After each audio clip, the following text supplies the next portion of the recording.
जय हिंद दोस्तों।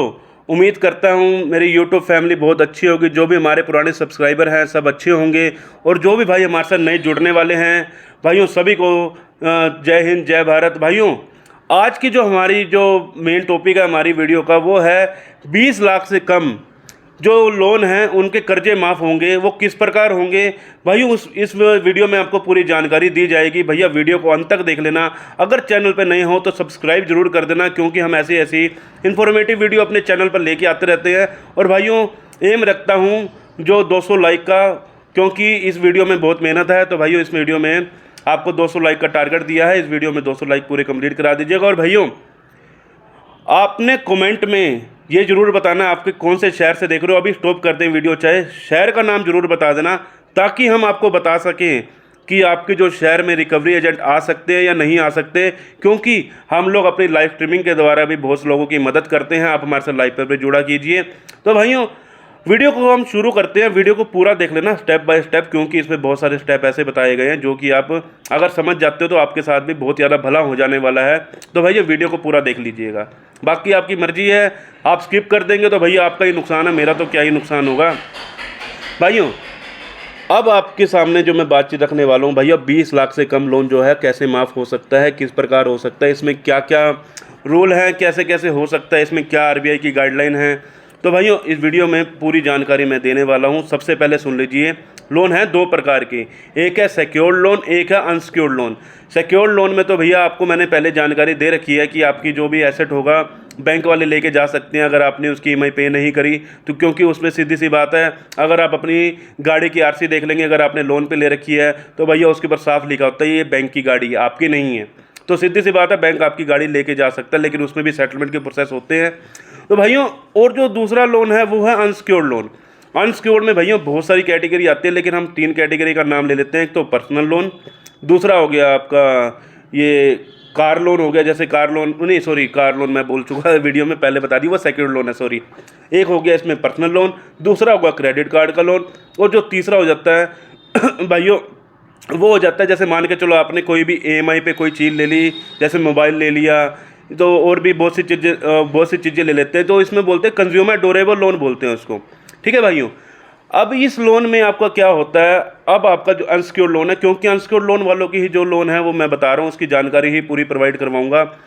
भाइयों आज की डेट में मुद्दा बना हुआ है, लोन की किस्त ना भरने पर आपके ऊपर जेल होगी, आपके ऊपर केस किया जाएगा।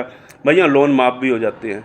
वो किस प्रकार होते हैं भाइयों, देखो सबसे पहले बात समझने की कोशिश करना। आपका चाहे लोन है 10,000 का, चाहे है 20,000 का, 50,000 का, लाख का, 2 लाख का, 10 लाख का, 15 लाख का, 20 लाख का, आपके ऊपर किसी भी प्रकार की कोई कार्रवाई नहीं हो सकती। हो सकती है उसके लिए भी हम बता देंगे कि वो किस प्रकार की कार्रवाई हो सकती है। भाइयों आपको पहले बता दें, आपके पास कॉल्स आते हैं रिकवरी एजेंट की, वो ये बोलते हैं हम आपका केस डीआरटी में डाल देंगे। भाइयों डीआरटी में कभी भी आपका केस ऐसे नहीं जाता। डीआरटी में केस तब जाता जब आपका 20 लाख से अमाउंट ऊपर हो। 20 लाख से ऊपर अमाउंट है तो आपका अकाउंट जो डीआरटी में जा सकता है, लेकिन उसके लिए भैया बहुत सारी, ये नहीं है कि आपको बोल दिया डीआरटी में चला गया तो डीआरटी में चला जाएगा। तो भाइयों इस वीडियो में आपको सिर्फ और सिर्फ ये जानकारी दूंगा मैं कि 20 लाख से कम लोन जो है किस प्रकार आपका कर्ज कैसे ख़त्म हो सकता है। भाइयों सबसे पहले हम आपको पूरी जानकारी प्रोवाइड कराएंगे, उसके साथ साथ आप स्टेप बाय स्टेप समझते रहना। भाइयों सबसे पहले आपने लोन लिया किसी एक कंपनी से, एक कंपनी को चुकाने के लिए आपने दूसरी कंपनी का लोन ले लिया, दूसरी कंपनी को चुकाने के लिए तीसरे कंपनी का लोन ले लिया, आपने क्रेडिट कार्ड ले लिए, बहुत सारे आपके ऊपर मल्टीपल लोन हो चुके हैं। एक लोन को चुकाने के चक्कर में दूसरा लोन, दूसरे को चुकाने के चक्कर में तीसरा लोन, ऐसे करते करते आपके मल्टीपल लोन हो चुके हैं। और अब बैंक सबसे पहले क्या करता है, आपका जो डाटा है वो भेजता है सबसे पहले जो कॉल एजेंसियां होती हैं, कॉल एजेंसी के पास भेजता है। वो आपको रिमाइंड करवाने के लिए भेजते हैं कि हाँ भैया हमारा जो लोन है वो जैसे कहते हैं ना, इसके दिन बंदे होते हैं 0 से 30 डेज। उसमें क्या होता है, सिर्फ और सिर्फ आपको रिमाइंडर कॉल्स वगैरह की जाती हैं। उसके बाद 30 दिन के बाद आपका जो केस चला जाता है 0 to 90 डेज में चला जाता है। 0 to 90 डेज में क्या होता है, वो किसी भी प्रकार से अपना रिकवरी कर सकते हैं, मतलब कि रिकवरी एजेंट को भी घर भेजते हैं। लेकिन जो कि हुआ था 2015 जुलाई 2015 में एक नियम लागू किया गया था आरबीआई की तरफ से कि आप लोग रिकवरी अपनी करवा सकते हो। लेकिन वो किस प्रकार रिकवरी करवा सकते हो भैया, सिर्फ और सिर्फ आप उनको फ़ोन पर जानकारी दीजिए।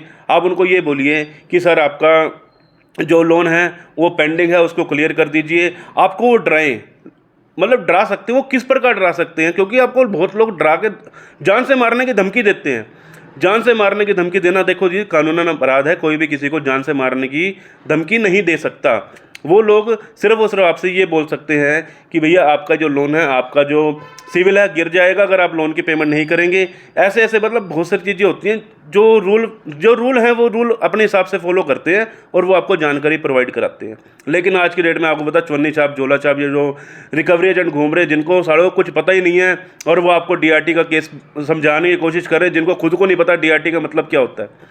भाइयों, अब आपके साथ जो दबाव बनाया जा रहा है रिकवरी वालों को साइड करो, क्योंकि रिकवरी वालों को से आपको कोई मतलब ही नहीं है। कंपनी आपको टाइम देती है, कोई भी लोन हो अगर आपको टाइम लेना है तो कंपनी आपको टाइम देती है। वो किस प्रकार देती है, कंपनी को मेल कर दो, कंपनी को मानना पड़ेगा। कंपनी नहीं मानती, ऐसा हो ही नहीं सकता, आरबीआई के रूल है, कंपनी को मानना पड़ेगा, क्योंकि उनको भी तो अपना जो क्लियर रखना पड़ता है ना डाटा। भैया मार्च में तो उनको अपनी सारी की सारी डाटा देना होता है कंपनी को कि हाँ भाई, आरबीआई को, कि भैया हमारा डाटा बिल्कुल क्लियर है। तो भैया उनको आगे लोन देने और लेने में बहुत ज़्यादा आसानी हो जाती है। भाई अब आपको बता दें कि अगर आपका जो 20 लाख से कम लोन है, मान के चलो आपका 10,000 का लोन था, आपके ऊपर दबाव बनाया है रिकवरी वालों का। रिकवरी वाले आपको बोलते हैं नहीं भैया, हम तो आपको डीआरटी में डाल देंगे, आपके साथ ऊपर केस हो जाएगा, आपके घर को नीलाम कर देंगे, कब्जे में ले लेंगे। भाइयों, सबसे पहली बात है, 20 लाख से कम लोन कभी भी डीआरटी में नहीं जाता। ठीक है, 20 लाख से ऊपर है तो भैया अगर वो मल्टीपल में है तो वो भी नहीं जाता। लेकिन आपका सिंगल लोन 20 लाख से ऊपर है, 25 लाख का लोन है या फिर 21 लाख का लोन है, तो भैया वो डीआरटी में जा सकता है। ठीक है भैया, इसके अंदर देखो डीआरटी में जाने के लिए भी बहुत से रूल हैं। जैसे मान के चलो उसमें भी सेटलमेंट का प्रोसेस होता है, या आप उनके धीरे धीरे करके पेमेंट करा सकते हो। लेकिन अब इस समय मुद्दा बना हुआ है कि हम लोग तो बिल्कुल कर्जदार हो गया, हमारे पास तो पैसा ही नहीं है, हमें तो पूरा लोन माफ़ चाहिए।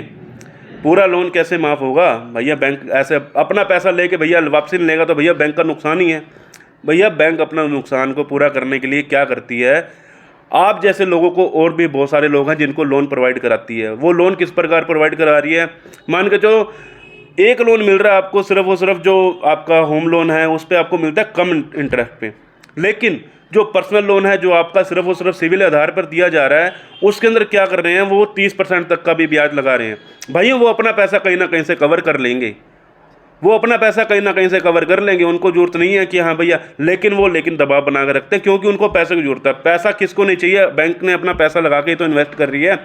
जो पैसा इन्वेस्ट करके ही तो आप लोगों को दे रही है, ऐसे थोड़ी ना उनके पास घर से थोड़ी ना पैसा आ रहा है, वो आप लोगों से पैसा लेके ही आके इन्वेस्ट कराती है।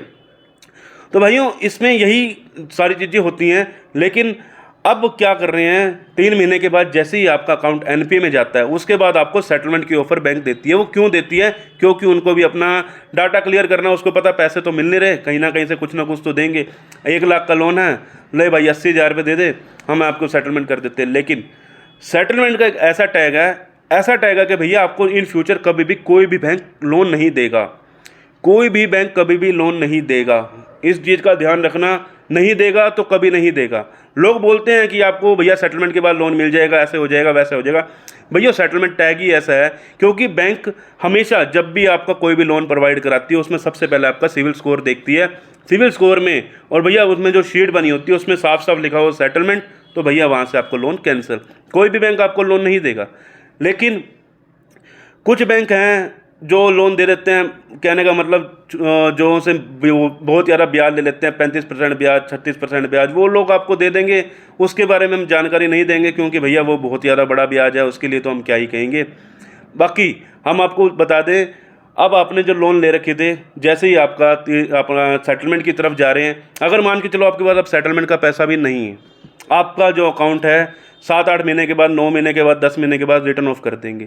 रिटर्न ऑफ करने के बाद जैसे ही आपका अकाउंट रिटर्न ऑफ होगा, उसके बाद सिर्फ और सिर्फ रिकवरी एजेंसी ही आपका जो है लोन को संभाल लेगी। अब आपके पास है या नहीं है, अगर आप रिकवरी एजेंसी को हैंडल कर सकते हो, वो आपकी मर्जी, आप कब तक कर सकते हो। अगर आपके अंदर है कि हाँ मैं रिकवरी एजेंसी को हैंडल कर लूँगा, उनकी कॉल्स वगैरह को हैंडल कर लूँगा या कुछ भी कर लूँगा, तो भैया फिर आपको ये है कि आपको कोई भी लोन, लास्ट में सेटलमेंट है, सिर्फ और सिर्फ लास्ट में सेटलमेंट करवा सकते हैं, उसके बाद आप इनसे पीछा छुटवा सकते हैं। क्योंकि रिकवरी एजेंसी जो है दबाव इसी प्रकार बनाती है, आपको इस प्रकार से झंझोल देती है कि भैया हरासमेंट, ऐसे जान से मारने की धमकी। लेकिन आरबीआई की गाइडलाइन कहती है किसी को भी आपने गाली गलौच नहीं करनी। अगर आप कर सकते हो, सबसे पहले तो अपना डीआरए का सर्टिफिकेट बनवाइए, दूसरा अपनी कंपनी का आईडी कार्ड बनवाइए। अगर आपके पास आईडी कार्ड नहीं है तो आपको जाने का प्रावधान नहीं है, लेकिन ये कंपनियां करती हैं ऐसा। इसलिए मैं आपको कहता हूं आपको सावधान रहना है। आपको किसी भी रिकवरी एजेंसी वालों से बात नहीं करनी। अगर आपको करनी है, देखो अगर रिकवरी एजेंसी वाला आपसे तमीज़ से बात कर रहा है तो भैया उनसे करो। सिर्फ उनको आपने ये बोलना भैया मेरे पास अभी पैसा नहीं है, मैं बैंक को दे दूंगा जब मेरे पास होगा। आज नहीं है, हो सकता है कल होगा भैया, 10 साल के बाद, नहीं तो 5 साल के बाद कभी तो आपके पास पैसा होगा। हो सकता है आपके पास 2 साल के बाद इतना पैसा हो जाए कि आपको ना लोन लेने की जरूरत पड़े, ना किसी प्रकार की और जरूरत पड़े। तो भैया ऐसा ही है, लोन आपके जो हैं सिर्फ और सिर्फ लास्ट में सेटलमेंट करवा के आपके कर्जे खत्म हो सकते हैं, लेकिन इन फ्यूचर लोन नहीं मिलता। उसके अलावा और कुछ भी नहीं है। सिर्फ और सिर्फ आपके ऊपर रिकवरी एजेंट बोलते हैं कि आपके ऊपर ये धारा लगा देंगे, वो धारा लगा देंगे, लेकिन भैया धारा लगती है, 420 की धारा भी लगती है। वो किस प्रकार लग जाती है? वो कौन से लोग होते हैं जिनके ऊपर 420 की धारा लगती है? भाइयों 420 धारा उनको लगती है जो जानबूझकर डिफ़ॉल्ट करते हैं। जानबूझकर डिफ़ॉल्ट करने वाले भैया आप भी सुन लीजिए, हो सकता है कहीं आपने भी जानबूझकर डिफ़ॉल्ट कर रखा हो, तो भैया इस वीडियो में आपको पूरी जानकारी दूंगा जानबूझकर डिफ़ॉल्ट कौन होते हैं। आपने एक कंपनी से लोन लिया, 2 से लिया, 3 से लिया, 5 से लिया, 7 से लिया, आपने एक महीने में अलग अलग कंपनी से लोन ले लिया और आपने उनका 1 रुपया भी वापस नहीं दिया। अगर आपने 1 रुपया भी किसी भी बैंक को अगर वापस नहीं दिया तो भैया वो जो केस हो जाता है, आपके अकाउंट में पड़े हैं पैसे लेकिन आप जानबूझकर पैसा नहीं दे रहे हो, तो भैया वो हो जाता है फिर जानबूझ के डिफ़ॉल्ट करना। जो जानबूझ के डिफ़ॉल्ट करते हैं, बैंक के पास आपका सिविल कार्ड है, रिपोर्ट है आपकी कि आप कहाँ पैसा इन्वेस्ट कर रहे हैं, कहाँ दे रहे हैं, कहाँ नहीं दे रहे। अगर आपके पास पैसा है तो भैया दे दो, नहीं तो अगर आप जेन्युइन डिफ़ॉल्टर पा गए तो 420 का केस लग जाएगा। क्रिमिनल केस होता है 420 का, वो लग जाएगा। लेकिन जो जानबूझकर डिफ़ॉल्ट नहीं करते उनके लिए सरकार ने बहुत सारे जो प्रावधान बनाए हुए हैं, आरबीआई के रूल्स हैं। जो जानबूझ के डिफ़ॉल्ट करता है उसको तो परेशानी हो सकती है, लेकिन जो जानबूझ के डिफ़ॉल्ट नहीं करता, जानबूझ के डिफ़ॉल्ट जो नहीं करता, वो भैया सच्चाई तो यही है। आपने शुरुआत में तो पैसा दिया बैंक को, शुरुआत में आपने ब्याज भी दिया, पैसा भी दिया, लेकिन अब आपके पास पैसा नहीं है, कोई ना कोई मजबूरी आ गई, तो मजबूरी का कोई भी फ़ायदा नहीं उठा सकता। इस चीज़ का आपने ध्यान रखना है।